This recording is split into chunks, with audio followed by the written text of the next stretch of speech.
अस्सलाम वालेकुम दोस्तों, क्या हाल है। दोस्तों, मेरा नाम है मोहम्मद अबू बकर और आप देख रहे हैं अपना चैनल ब्राइट सॉल्यूशन। आज का हमारा मौजू है इन्वर्टर एसी और नॉन इन्वर्टर एसी में क्या फ़र्क है। तो इसमें बिल का कितना फ़र्क है, इन दोनों एसी में कौन सा एसी लगाना चाहिए। सबसे पहले तो आपको इन्वर्टर एसी लगाना चाहिए, क्योंकि इन्वर्टर एसी आपके बिजली के बिल में काफ़ी हद तक बचत करता है बनिस्बत नॉन इन्वर्टर एसी के। तो दूसरा है कि हमारा इन्वर्टर एसी लगाने के बाद भी हम 3-4 अवामल पर अगर गौर करें तो हमारा बिजली का बिल 2000 या इसके कमोपेश 1800 2200 इतना बिल आ सकता है अगर इसको हम 18-20 घंटे तक चलाएं। तो हम ये आपको प्रैक्टिकली भी दिखाएंगे एम्पेयर मीटर के साथ एसी को कि वो कितना करंट इस्तेमाल कर रहा है। और जब ये ऑटो पर आ जाता है तो फिर ये 50 वाट से भी कम बिजली लेता है और ओवरऑल ये कितने यूनिट एक माह में इस्तेमाल करेगा। तो सबसे पहले तो आपका एसी इन्वर्टर होना चाहिए और जिस कमरे में आपने एसी लगाना हो वो कमरा छोटा ही होना चाहिए। अगर कमरा छोटा होगा तो इससे आपका जो एसी है वो बहुत जल्द अपना मतलूबा टेम्परेचर पर आकर वो ट्रिप कर जाएगा और इससे भी आपकी बिजली की बचत होगी। तो ये जो कमरा है ये तकरीबन 10-12 का है और इसके अंदर 1 टन का इन्वर्टर एसी लगा हुआ है जो कि पेल कंपनी का है। ये 1 टन का एसी है तो ये मैक्सिमम जो करंट इस्तेमाल करता है वो 5.5 या इससे ज़्यादा ऊपर नहीं जाता, तकरीबन 1000-1200 वाट के से जब ये कमरे को कूल करता है।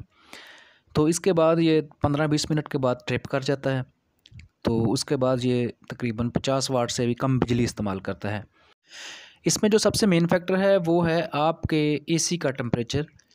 आप अपने एसी का टेम्परेचर अमूमन 28 पर रखें। ये बहुत ही ज़बरदस्त टेम्परेचर है।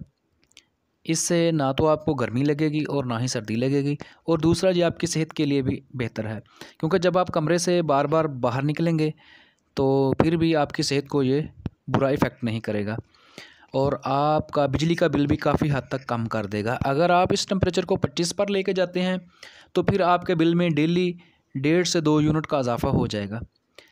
तो इस फैक्टर पर अमल करके आप काफ़ी हद तक अपने बिजली के बिल की बचत कर सकते हैं।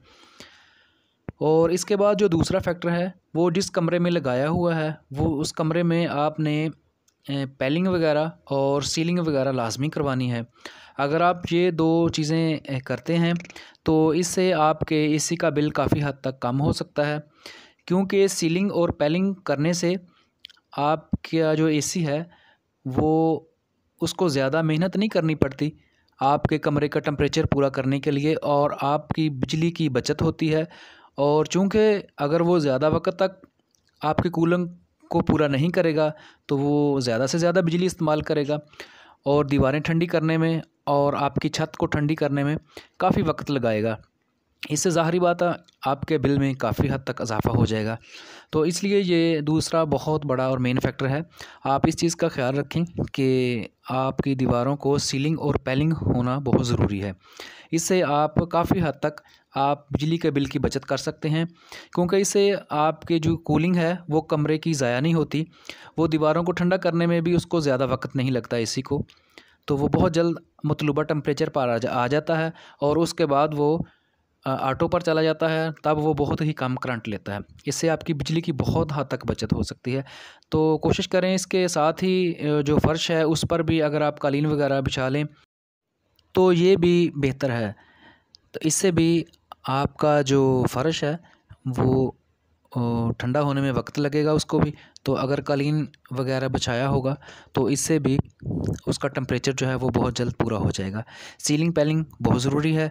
तो इसके बाद हम आपको आउटडोर यूनिट की तरफ लेके चलते हैं और दिखाते हैं कि आउटडोर यूनिट पर वो कितना करंट इस्तेमाल कर रहा है। ये 1 टन का एसी है, तो फिर आपको बता दिया है दूसरी दफ़ा। तो अभी इसको हम एम्पेयर मीटर को ऑन करते हैं। अब हम आउटडोर पर देखते हैं कि ये कितने एम्पेयर इस्तेमाल कर रहा है। तो ये अभी इसने अपना मतलूबा टेम्परेचर जो है ये पूरा कर दिया है, तो इसका आउटडोर यूनिट बंद है और जो करंट की कंजप्शन है वो 0.15 ये इतने एम्पेयर ले रहा है। ये तकरीबन आधे से भी बल्कि बिल्कुल मामूली करंट ले रहा है। तो ये तकरीबन 30 से 40 वाट करंट बनता है। अगर आप एम्पेयर को वोल्ट से ज़रब दें तो आपके वाट निकल आएंगे। तो ये इधर हमने मीटर लगाया हुआ है, सब मीटर, ताकि इसके जो माहाना है उसके यूनिट है इसने कितने इस्तेमाल किए वो इस पर पता लगाया जा सके कि ये कितने बिजली इस्तेमाल की है इसने।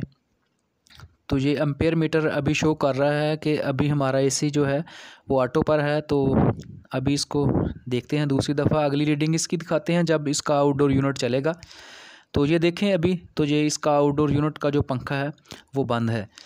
तो अभी जब ये चलता है तब भी आपको दिखाते हैं कि ये कितने यूनिट इस्तेमाल करेगा और कितने एम्पेयर लेगा, जो कि कितने वाट बनते हैं। तो इसका आउटडोर यूनिट आप देख सकते हैं अभी ये बिल्कुल बंद है, और इंडोर यूनिट जो है वहाँ पर टेम्परेचर पूरा होने की वजह से आउटडोर बंद हो चुका है। तो बहुत ही मामूली करंट है, ये पंखे से भी बहुत कम है इस वक्त।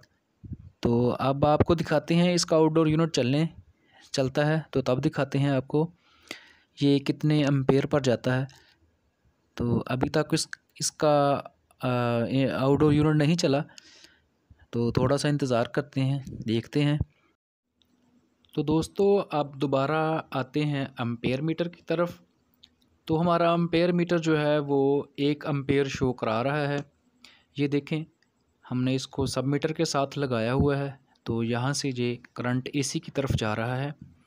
1 एम्पेयर का मतलब है कि आपका एसी जो बिजली इस्तेमाल कर रहा है इस वक्त वो तकरीबन 250 वाट, या अगर आप इसको ज़्यादा से ज़्यादा कह लें तो ये 250 वाट से ज़्यादा नहीं इस्तेमाल कर रहा है।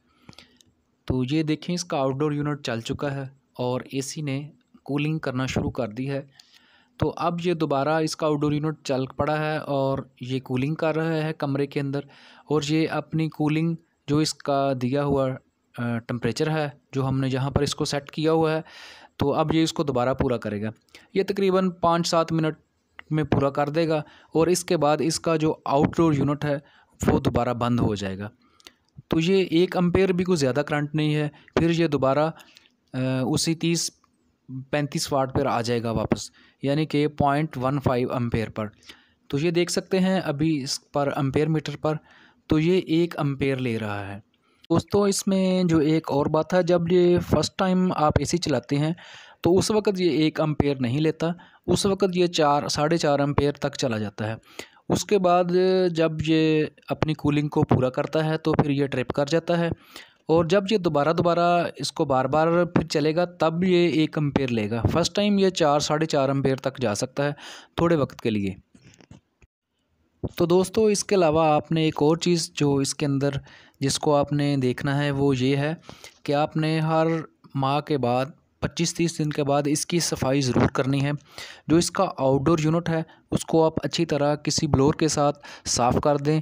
वहाँ पर काफ़ी गर्द वगैरह जम जाती है तो उसको साफ़ करें। इससे जो आपका आउटडोर यूनिट है वो अच्छे तरीके से काम करेगा और इसकी कूलिंग में इजाफ़ा होगा। और इनडोर यूनिट है उसको भी अच्छी तरह साफ़ करें, उसके अंदर जो जालियाँ लगी होती हैं उनको अच्छी तरह धो लें या साफ़ कर लें। तो ये अवामल भी आपके एसी की एफिशिएंसी को बेहतर करते हैं।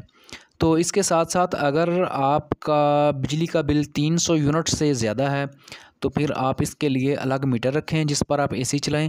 अगर आप ऐसा करते हैं तो आपका बिजली का बिल बहुत ही कम आएगा। तो हम इसको तकरीबन 20 घंटे चलाते हैं इस एसी को। तो ये 20 घंटे के बाद ये जो अवामल हैं इन पर काफ़ी हद तक अगर आप अमल करेंगे तो आपका जो बिजली का बिल है वो 2000 से ज़्यादा नहीं आएगा। तो ये 1 माह के अंदर जो यूनिट कंजप्ट करता है वो तकरीबन है 180 से 200 यूनिट, इससे ज़ायद ये इस्तेमाल नहीं करता। दोस्तों अगर वीडियो अच्छी लगे तो चैनल को लाइक और सब्सक्राइब ज़रूर कर दीजिएगा। इंशाल्लाह आपकी एक क्लिक आपकी और आपकी फ़ैमिली की लाइफ बदल सकती है। मेरी दुआ है कि अल्लाह आपको और आपकी फ़ैमिली को हर तरह की परेशानियों से महफूज रखे। अल्लाह आपको और आपकी फ़ैमिली को हर तरह की खुशियाँ दे और अपने हिफ्ज़ व अमान में रखे। आमीन।